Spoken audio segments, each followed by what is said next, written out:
Hello, everybody. I'm really delighted to be here together with Ximena from Ciluz and our amazing collaborators on this initiative. Ximena, hi. Thank you very much for partnering with us, with the Lighting Police on this challenge. Would you like to share a few words about why we did it and the process for that? I'm very happy to join this conversation and this initiative called Say It With Light, or Dilo con Luz in Spanish. That it's an initiative that was born a few months ago between the Lighting Police and Ciluz by inviting people to share some videos of known buildings in their countries with a message.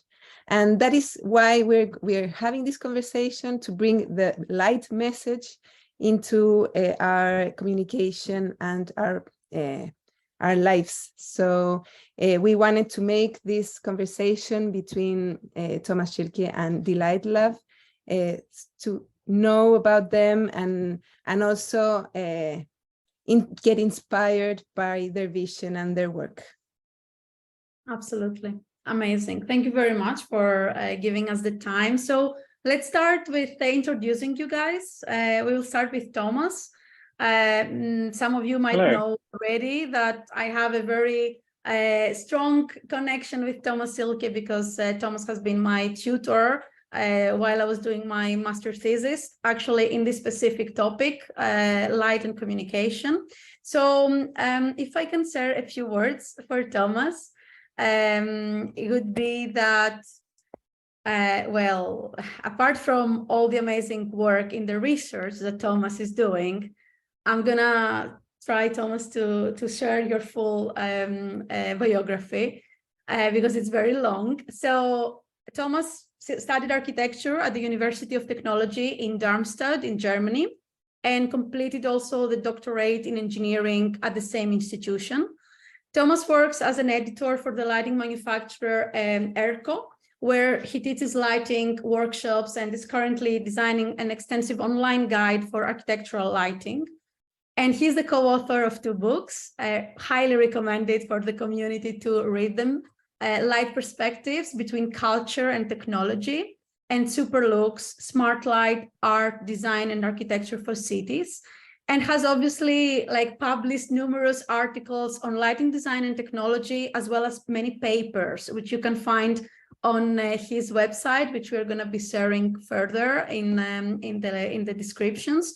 And also very active on LinkedIn, talking about different topics and inviting the community to participate on those discussions.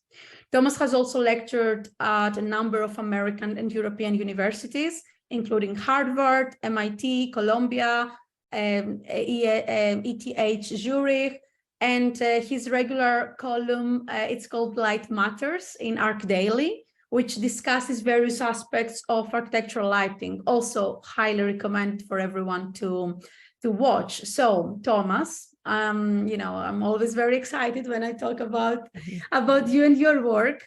Should we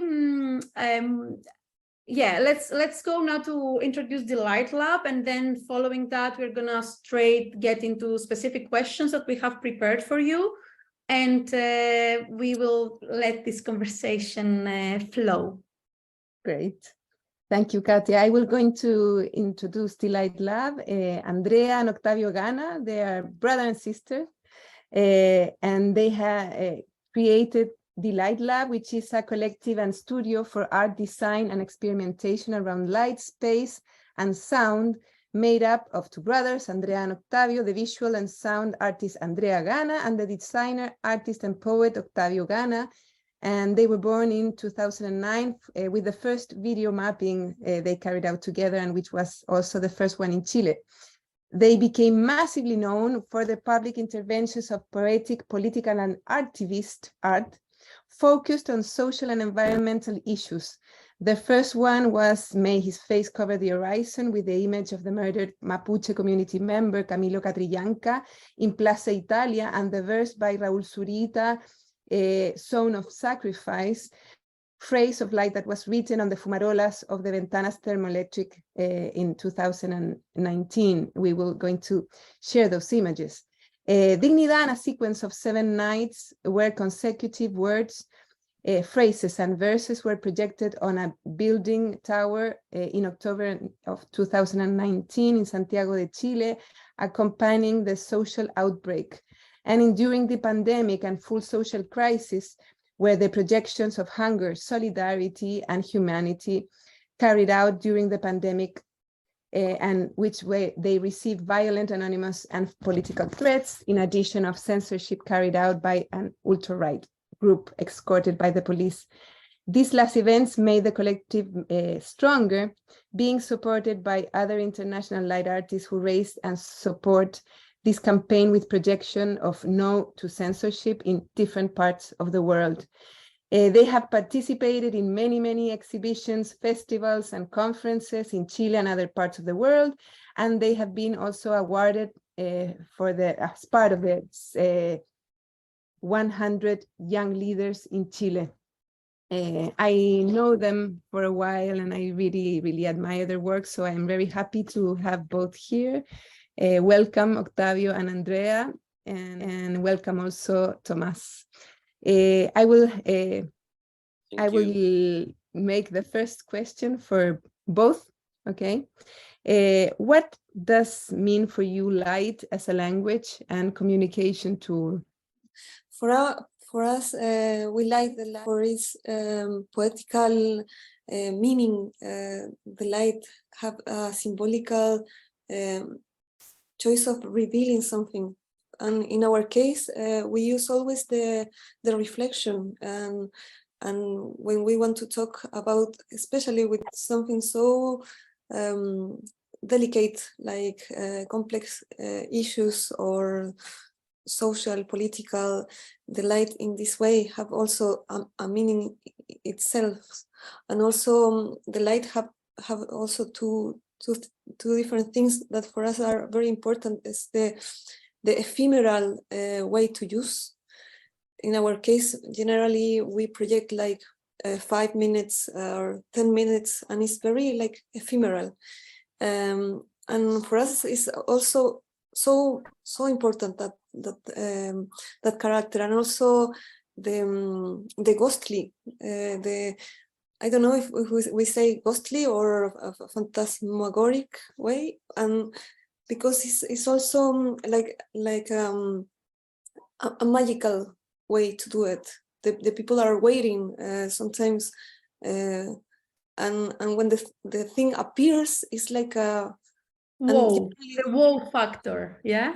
Yes, and I think that the light have this way, special way that for us is a more like also only a technique with a projector or something. The light itself has this chance.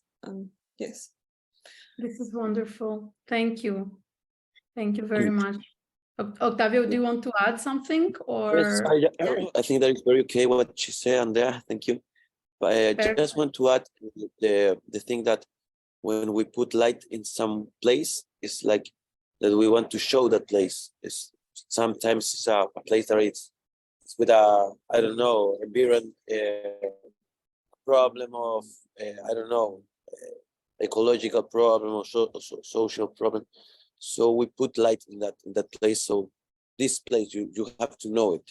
So it's another kind of action that we do. This is very interesting, and maybe we can discuss it a little bit further later on in terms of the context, like how important the context of the place that you're doing this action is. Totally. Tomás, would you like to also describe for you, like, what does it mean for you, light as a language and communication tool? So thank you very much, Katia. What fascinates me when we talk about light and communication is that light can actually convey a meaning. Very often light is used to see something, to see our environment, that we can walk safe through the streets in the evening, or maybe that enhances work tasks, that you can do something, that you can write something. But when you take light, it has also some kind of connotation, a symbolic meaning there. So it's much more than just seeing, it's understanding, it creates some kind of emotion. And with the right messages, it even has the potential to influence our behavior. So when we see the interventions by D-Light Lab, for example, they can change the society to raise awareness for a specific topic. And like language, it is something when you use light, it depends a lot on the context. So you see sometimes people speaking in a monologue, other people are speaking in a dialogue. So, and with the work from D-Light Lab, for example, you can see the interaction, listening to the people, then projecting their words, and thereby it becomes a very interesting dialogue there. And I think this is really powerful when we see the power of words in the written literature, but also in the urban context scaled up to a large extent there, and thereby with a high visibility for large crowd of maybe people who are interested to transform society. Very strong. Yeah, thank you. Thank you both for those comments. And we are going to continue with a more specific question to you, Thomas, which you have been doing a lot of research in the field of how light can communicate political messages in the urban space. And not only that, generally really focusing on the communication aspect. And actually, yeah, like here we are sharing like really the moment when we connected, because I reached out to you based on the existing things that I was looking and reading on the on your articles and your papers. And that was the topic that we developed together, the light as a medium to enhance communication in urban spaces.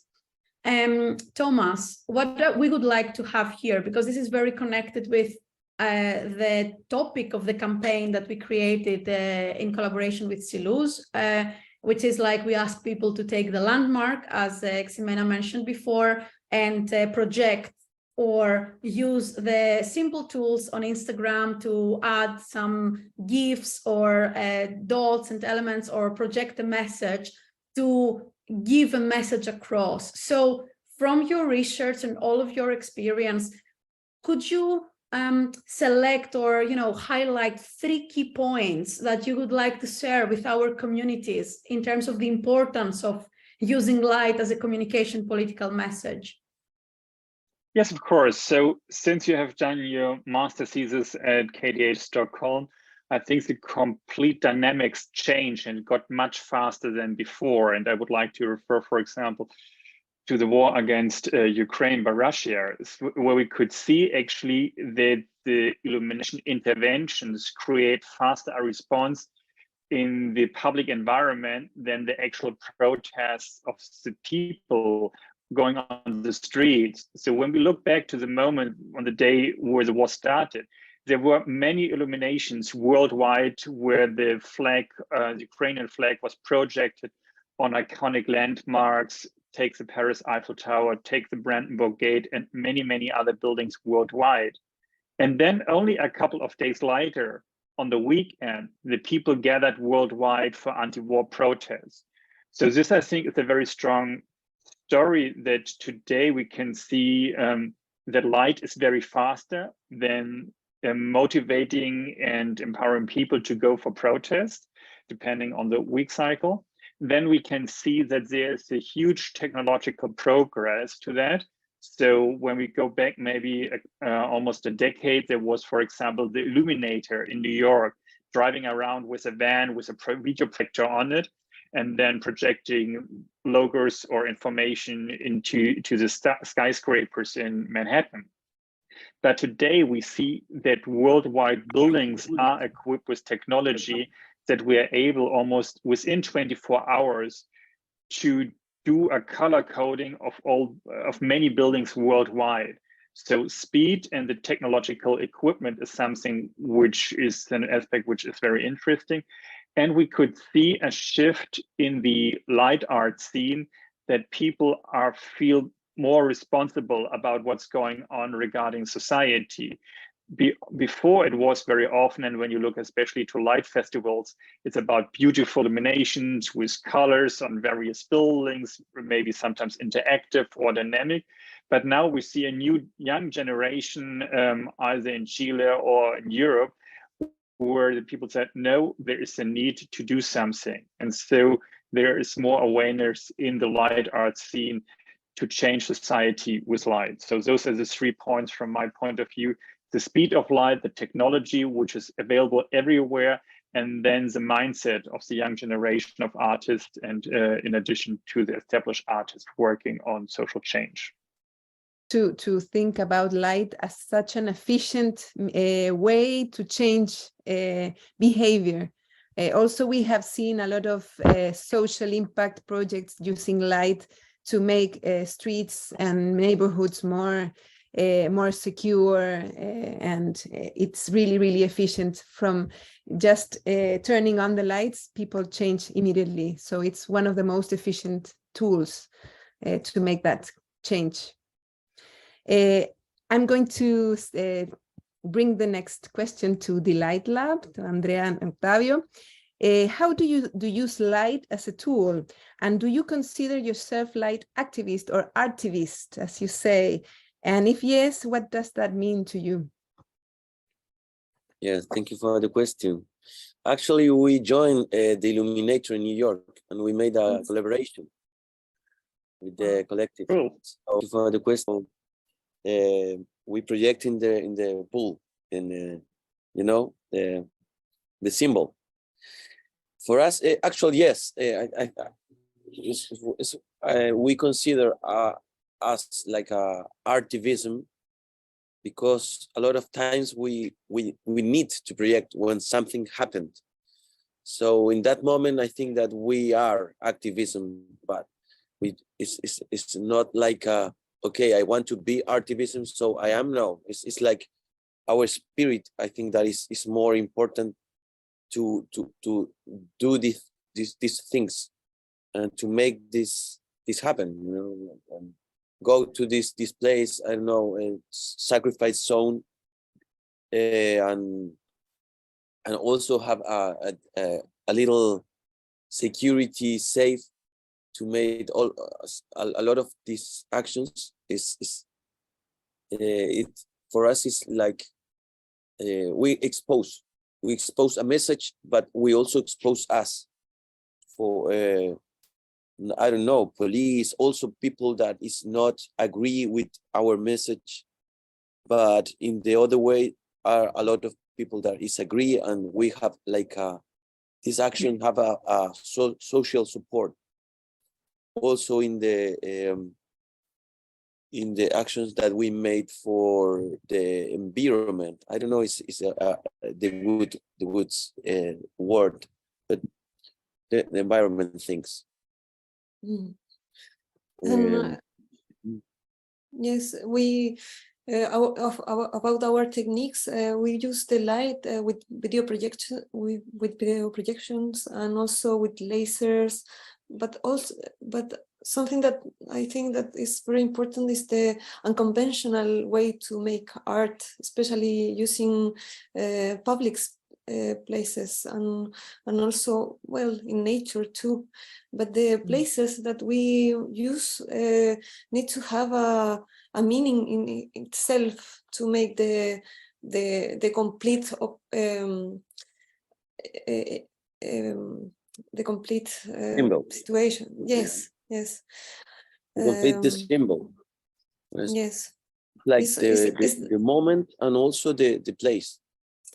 Yes. And also what we project. It's like 3 very important things for us to make this action, and to be powerful action, because it's not just okay, we want to project this. No, okay, we want to project this, but in this moment, in this part, so it have a lot of I don't know, like a church. It's a message with a lot of energy. And also one question that maybe I would bring into you guys practicing and creating all of those installations is really, as Thomas mentioned, about the tools and the technology that is growing and is changing, and it gives us more tools, like I don't know, like with the lasers or with more powerful projectors and colors and variations.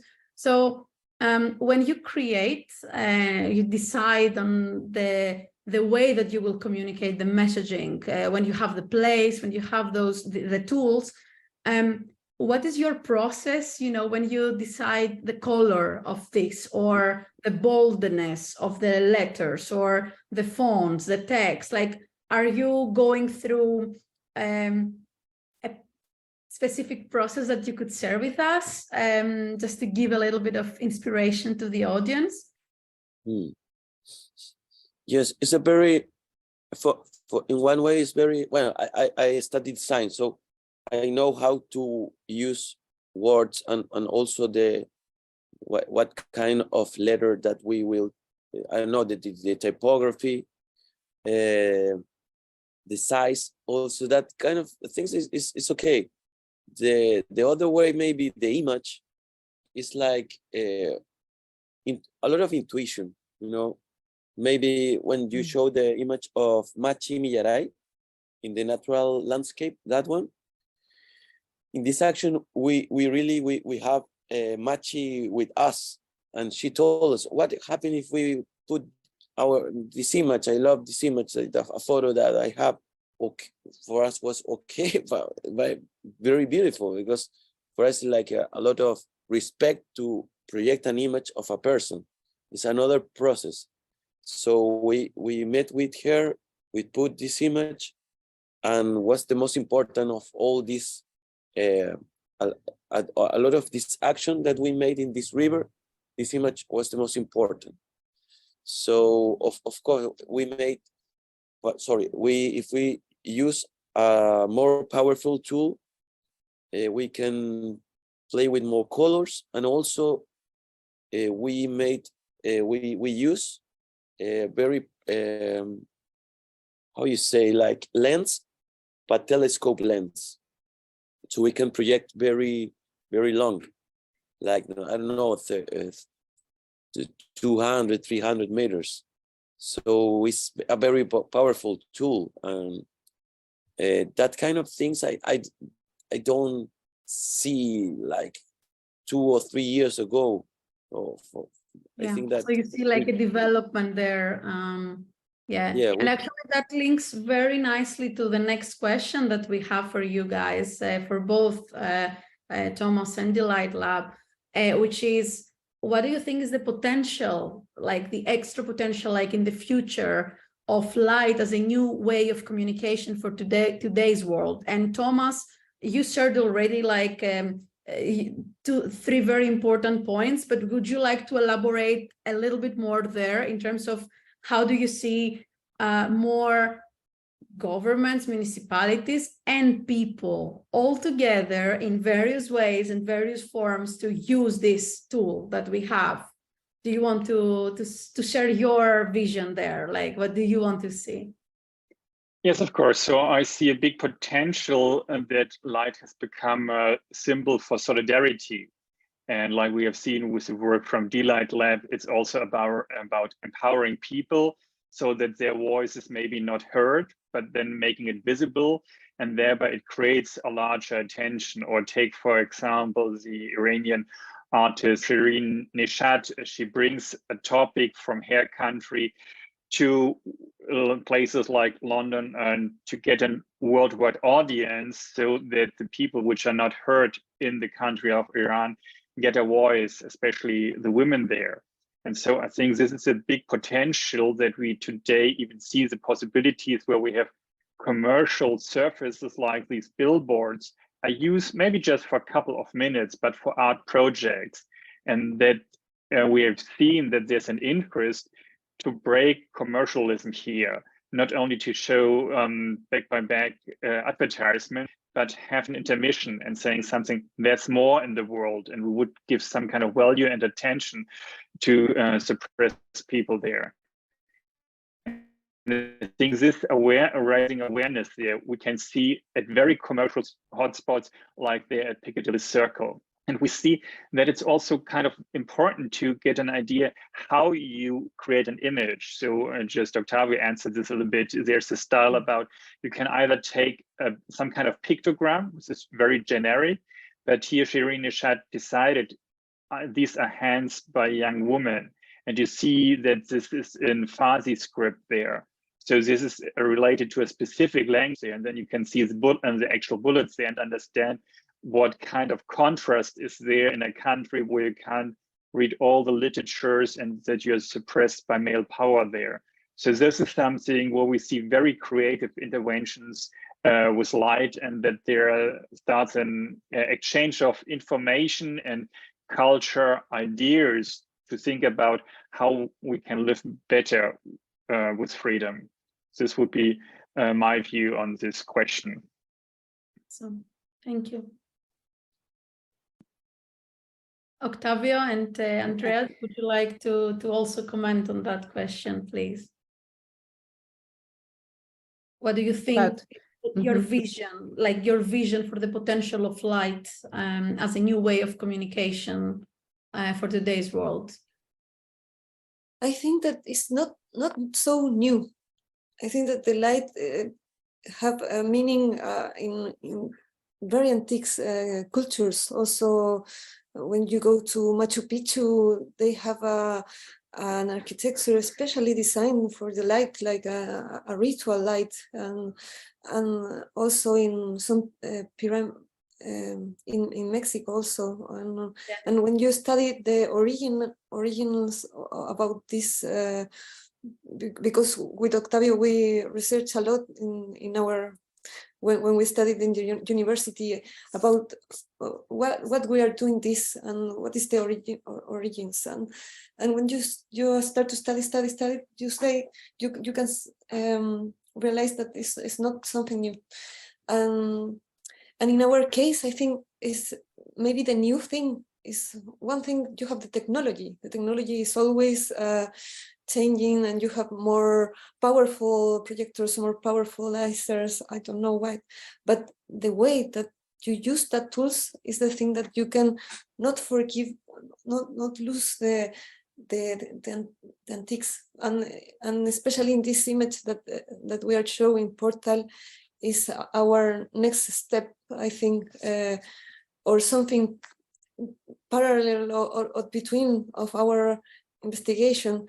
Is another way to do activism, because we are making something it's kind of ritual also, this way to make the light like as a portal, but the places that we are doing that is a way to say, like Octavio said in the beginning, like it's a way to say to give to the people the chance to look again this place. This place is now in a critical, yes, in a critical moment, and also other places that we are going. For example, the big stone that is in Patagonia, and the minery is very close, and we make a portal with this stone to the. It's a second way to do it. So I think in our case, of course, we have all the potential of the words, of the poetical meaning of the words, but also we have this another kind of project that is another way to use the light as portals, are also very ephemeral situations, but also with a strong meaning of especially the places that we do that actions. I found very interesting also the use of the language by one side, the use of the image, but also the use in this case of the space between the projector or the source, the light source, and what you are projecting, because we can see also the light projected between in all those space, like a three-dimensional light. And I think that creates like it's a new shape, it's a new form made by light and the environment, this space between, that is also really, really interesting. Because we see a lot of projection with a political message, but how can we make these words or this message more poetical? So when we put more poetical, we work in an imaginary space, And I think that the humanity need more imagination to be better. So I think that's it's like I want to say to see more of that kind, to see more kind of that of poetic intervention and no, it's like my message on maybe I wonder too, you know. Quite interesting to see if you take these kind of protest messages as very expressive, if you speak very loud about it, or it has some kind of, as you just mentioned, a poetic dimension and bring it more to artistic ways. And like we see people speak in different language and different stations. So it's quite wonderful also to have it in a poetic context. And the other times we are more explicit with the messages where you throw maybe a word on a building there. So it's wonderful to see the variety of things which you have there. And when we see the interactions from one day to the next day, the words change, which you project there on the buildings there. And there are other times we actually see that just projecting these words, even if they're very short, they're so powerful, which you could see on the next slide there, that the security forces are coming and then trying to erase your light. So this is really astonishing. And if you would do it maybe more poetically, they probably won't do a reaction. But here it's quite interesting to do a little provocation as well and to see on which side the public stands there. So it's quite interesting to make a decision in such a situation, to make it either expressive or explicit, or if you go more back and make it more poetic. Yeah, it's like an experiment, a social experiment also. We can saw the potential of the art and the light in this case, because it's so strong that the people are making this censorship. It's like you say, well, we're doing the things good in this case because they have an impact. We try to do the things like that in this case. And also the other thing that I want to comment is the minimalism that we are always very delicate in that way, because the topics are also very complex, and the way to have with minimalism only one word or only one portal of light, very hard to do that. Even if you see like very simple, it's not why you can do synthesize a lot of information, and so our work have these simple ways. Also in the we also make audiovisual concerts and things like that, and we always try to still have this minimalism also in lighting installations. Very you see like simple, but it's complex, and the presentation also very. For example, in this case, we have a very big installation, and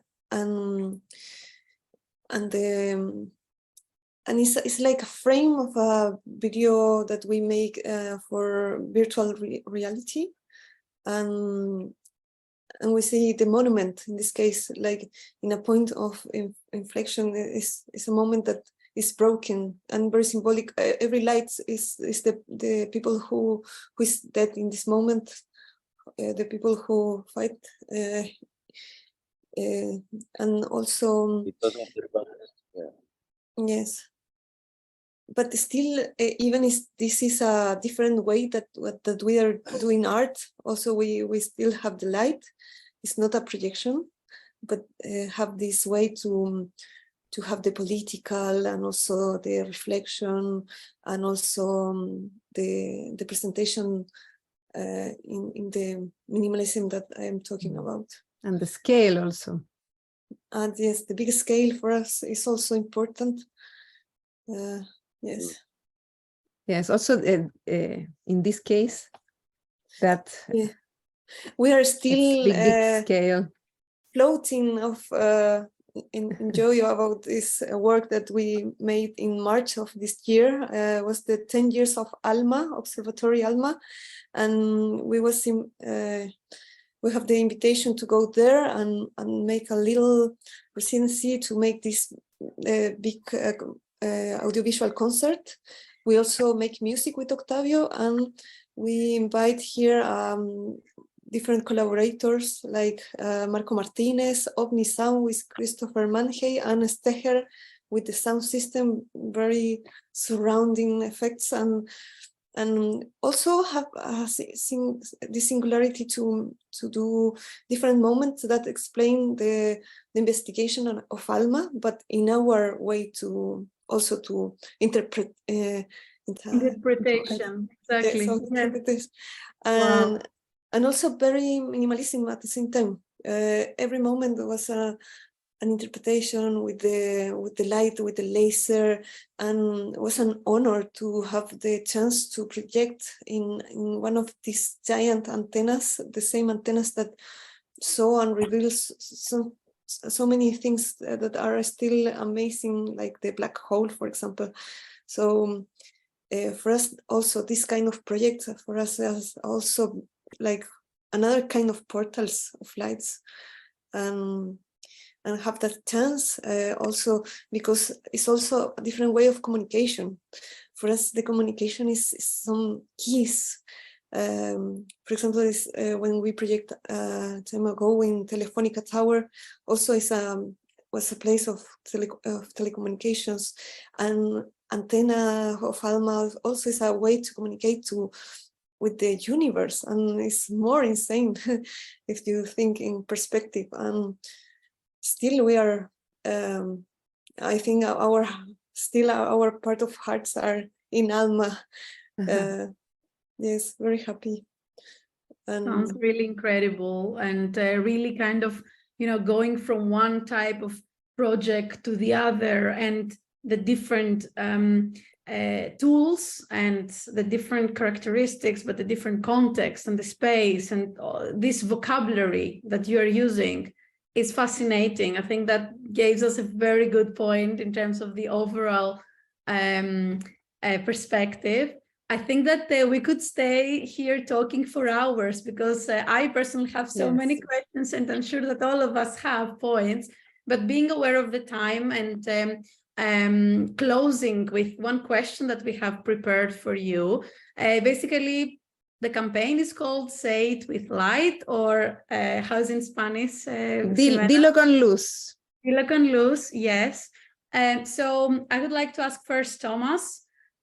Thomas, if you could project a message right now to the whole world, to the whole society with light, what that could be.